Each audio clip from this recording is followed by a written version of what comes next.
What's up, everybody? Rob Gill, Epic, and today we're going to talk about how to become your own bank. Is it even possible? Is it really something that exists, or am I just out of my mind? Well, let's get into the details, and I'll share with you what I heard from Garrett Gunderson.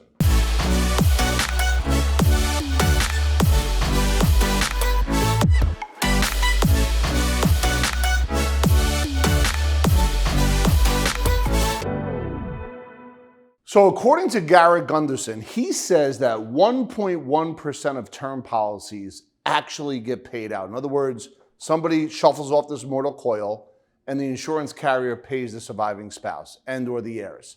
So from a standpoint of understanding become your own bank, it is not a static strategy, but is a fluid strategy that's based on taking an overall look at all your insurance coverages. For example, if you're going to pay for long-term care insurance, which is a heavy bill every single month, the question becomes, if you can't do 2 of the 6 ADLs, it's a triggering event, which means you wouldn't qualify for the money that you've been putting in to the long-term care insurance.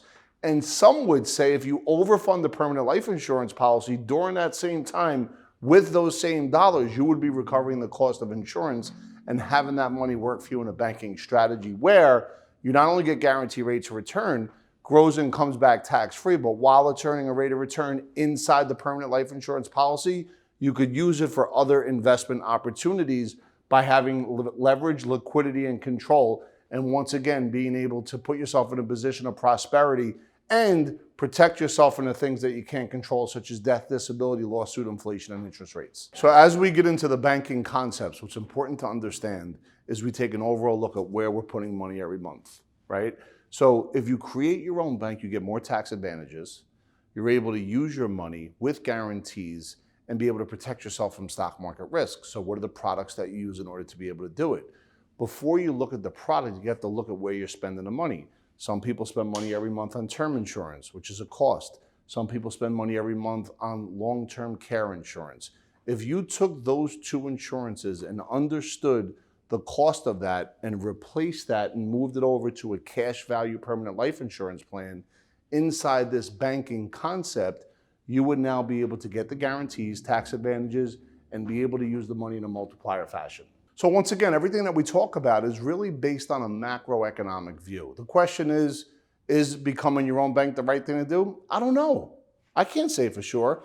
I know for me and for my team and for what I do personally, it makes total sense and I implement these strategies. But for you, the question becomes discipline. Can you raise your standards? Can you follow a path? Nothing is an overnight success and everything is a process. But if you understand how it works from a process mastery standpoint, meaning if I do this, this, this, and this every single day with a disciplined approach while I'm saving 20% of my income on a monthly basis, and I understand that I have leverage, meaning I could use my money while it's earning a rate of return, liquidity, I always have access to it, I don't have to jump through hoops, and control, I don't need anyone's permission, and I could pay it back on how I want to pay it back, well, guess what? Instead of paying interest to the bank is paying interest to you.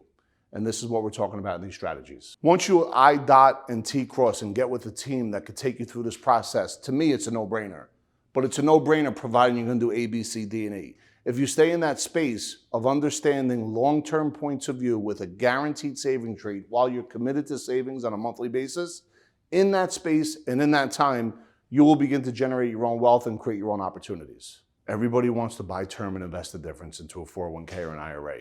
I challenge that logic. My question is, what is the rate of return inside the 401 going to be over 20 or 30 years? What is the rate of return after fees and taxes and lost opportunity cost? And oh, by the way, are you factoring in inflation? And guess what? That money inside that 401k or that traditional IRA, SEP or simple IRA, is in jail. And then it goes on probation in the form of taxation, and you can't create a bank around it.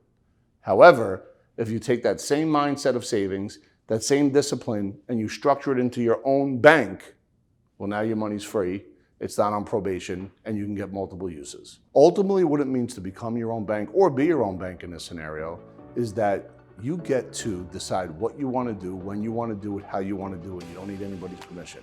And in that space of choices, and if you have an abundant mindset where you're constantly giving and contributing the sky's the limit and you will create generational wealth. Every day we're pushing world-class content like this. We encourage you to keep watching and go ahead and hit that subscribe button.